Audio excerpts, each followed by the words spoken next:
Buenas tardes, compañeros y maestra Adela. En esta materia de Derecho Mercantil, por su servidor Iván Brando Noriega Pineda del grupo 203, se presentará el siguiente contrato.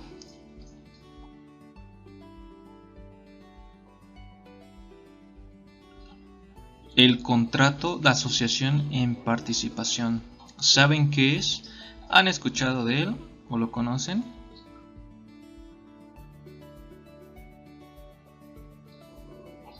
Bueno, de seguro han escuchado hablar a sus amigos, a compañeros, a familiares sobre si quieren fundar algún negocio, que tienen la idea, que tienen alguna noción y pues alguno de ellos será la fuente de financiamiento, otro aportará para bienes, otro aportará para servicios. De seguro lo habrán escuchado. Veamos a fondo qué es y qué se necesita.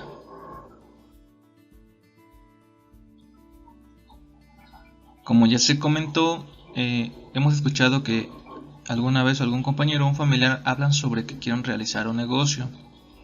De manera formal necesitamos socios, como se comentó, dependiendo de ya sea la empresa grande o pequeña o mediana, y depende de las necesidades que tenga.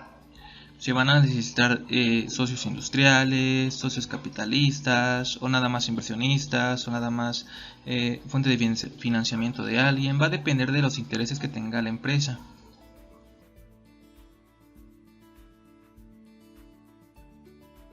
Para poder realizar este tipo de contratos de asociación en participación, no solamente basta de palabras, no basta de juramentos, como más adelante veremos. Se necesita que exista un contrato jurídico.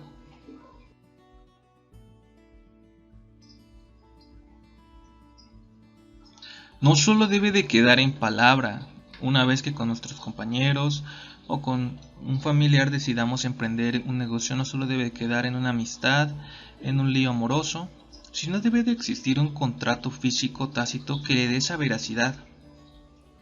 Pero veamos. Bueno, ¿qué es un contrato? Es un acuerdo escrito por el que dos o más personas se comprometen recíprocamente a respetar y cumplir una serie de condiciones. Deben de estar guiadas por una existencia y una validez. En existencia tenemos un consentimiento por ambas partes. En objeto existe el objeto jurídico, que este va a generar obligaciones para que pueda ser observado y guiado el contrato. También está el objeto material, que este es el encargado de que se cumplan los acuerdos y la transmisión del objeto o la cosa sea de acuerdo a lo establecido. Y del lado de validez tenemos la solemnidad, que una vez que celebramos el contrato, el encargado de hacerlo válido va a ser la ley, va a ser el encargado de supervisarlo. En capacidad, recordemos que, como he visto en clase, tienen que ser mayores de edad. En ausencia de vicios, recordemos que no pueden existir estafas, amenazas, chantajes para que se logre firmar el contrato. Por eso debe de ser revisado meticulosamente. La formalidad pues debe de cumplir con los parámetros que exige la ley. En licitud el contrato debe de ser válido de manera que no afecte y atente contra las leyes que marcan ahora sí que el gobierno. Entonces va a ser siempre y cuando el contrato válido, hasta cuando respete esos márgenes.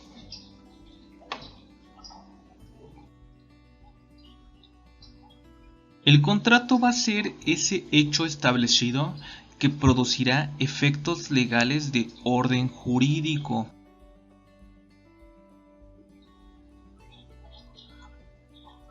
¿Qué consecuencias hay si hacemos o no hacemos un contrato? De seguro ya han escuchado que existen fraudes en la realidad, tal, y no hay cómo respaldarnos, o no hay un seguro, o no hay un documento que nos avale, como ya se ha comentado en clase, ¿no? Entonces, el tener un contrato nos da derechos, y si no hay ese contrato, pues no va a haber derechos para ninguna parte. No vas a poder reclamar de algo que pues no tienes la veracidad o no tienes con qué hacerlo, ¿no? En caso de accidentes no hay derechos que lo respalden y pues por lógico puede existir hasta fraude y puedes perder todo tu capital.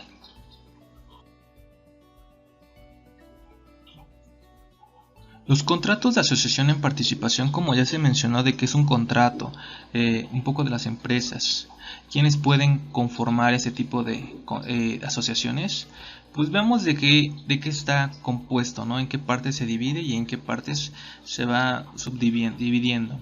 Entonces, empecemos por el asociante. El asociante es el creador de la empresa, de la idea, es el organizador, el dirigente. Él es el que te va a decir de los derechos, de las obligaciones, quién participa y quién no participa en las utilidades y negociaciones que llegaran a existir futuramente.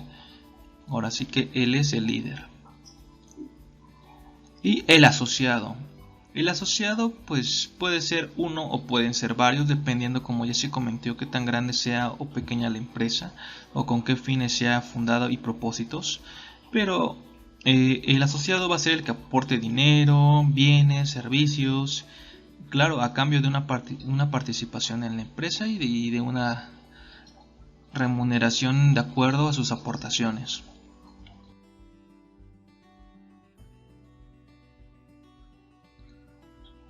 ¿Quién regula este contrato de asociación en participación?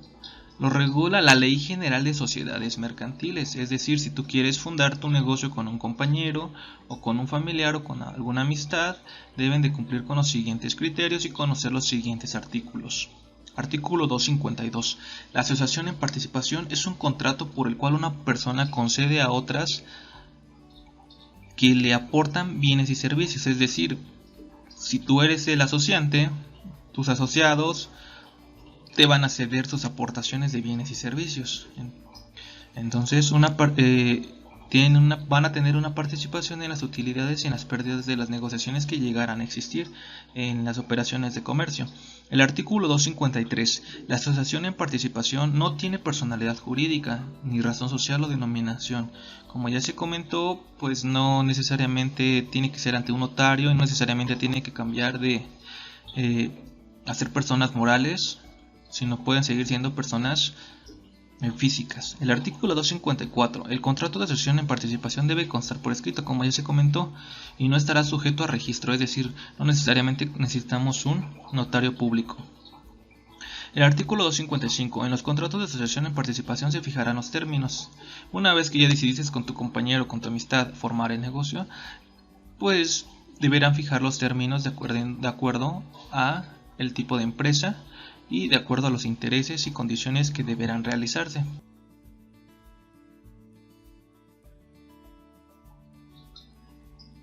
El artículo 256 nos dice: el asociante debe, así como el asociado, deberán de obrar en su propio nombre y no habrá relación jurídica entre los terceros y los asociados, es decir, que el creador de la empresa no podrá hacer compras en nombre de los asociados o de alguien más, de terceros. Cada quien obrará por su propia cuenta en cuestiones de compras. Artículo 257. Respecto a terceros, los bienes aportados pertenecen en propiedad del asociante, es decir, si tú como asociante generas una serie de aportaciones de utilidades y de bienes y servicios al creador de la empresa, pues le vas a ceder todos los derechos, a menos que no ser que por naturaleza de las aportaciones fuera necesaria alguna otra formalidad, o que se estipule lo contrario, y se inscriba en la cláusula relativa en el registro público del comercio del lugar donde el asociante ejerce el comercio. Aun cuando la estipulación no haya sido registrada, surtirá sus efectos si se prueba que el tercero tenía o debía tener conocimiento de ella. De todo lo que se realice dentro del contrato deben de estar analizado de manera meticulosa. Artículo 258. Salvo pacto en lo contrario, para la distribución de las utilidades y de las pérdidas, se observará lo dispuesto en el artículo 16, es decir, que las aportaciones que realices como asociado al asociante de la empresa, si tú inviertes 100,000, tus utilidades o tus pérdidas no podrán ser mayor a ese valor. Es lo que nos quiere decir este artículo. El artículo 259. Las asociaciones en participación funcionan si se disuelven o se liquidan a falta de estipulaciones especiales por las reglas establecidas por las sociedades, pues se repartirán en nombre del colectivo en cuestiones y de acuerdo a los acuerdos y términos a los que hayan llegado y a sus aportaciones.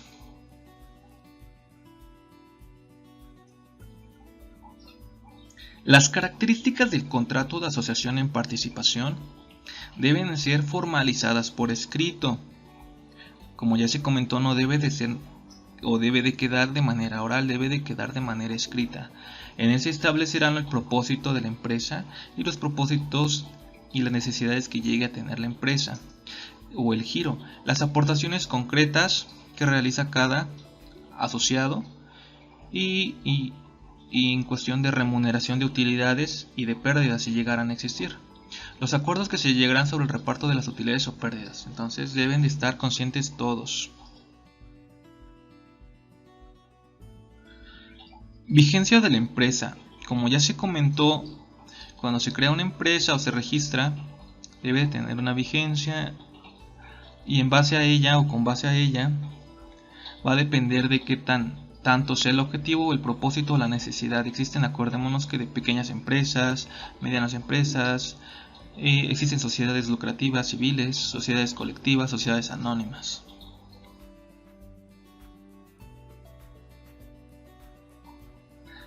Especificaciones.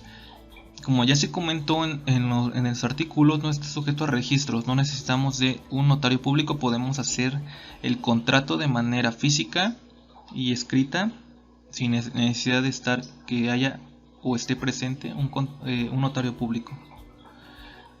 No generará una nueva personalidad jurídica, como ya se comentó, podrán seguir siendo el asociado como el asociante, personas físicas.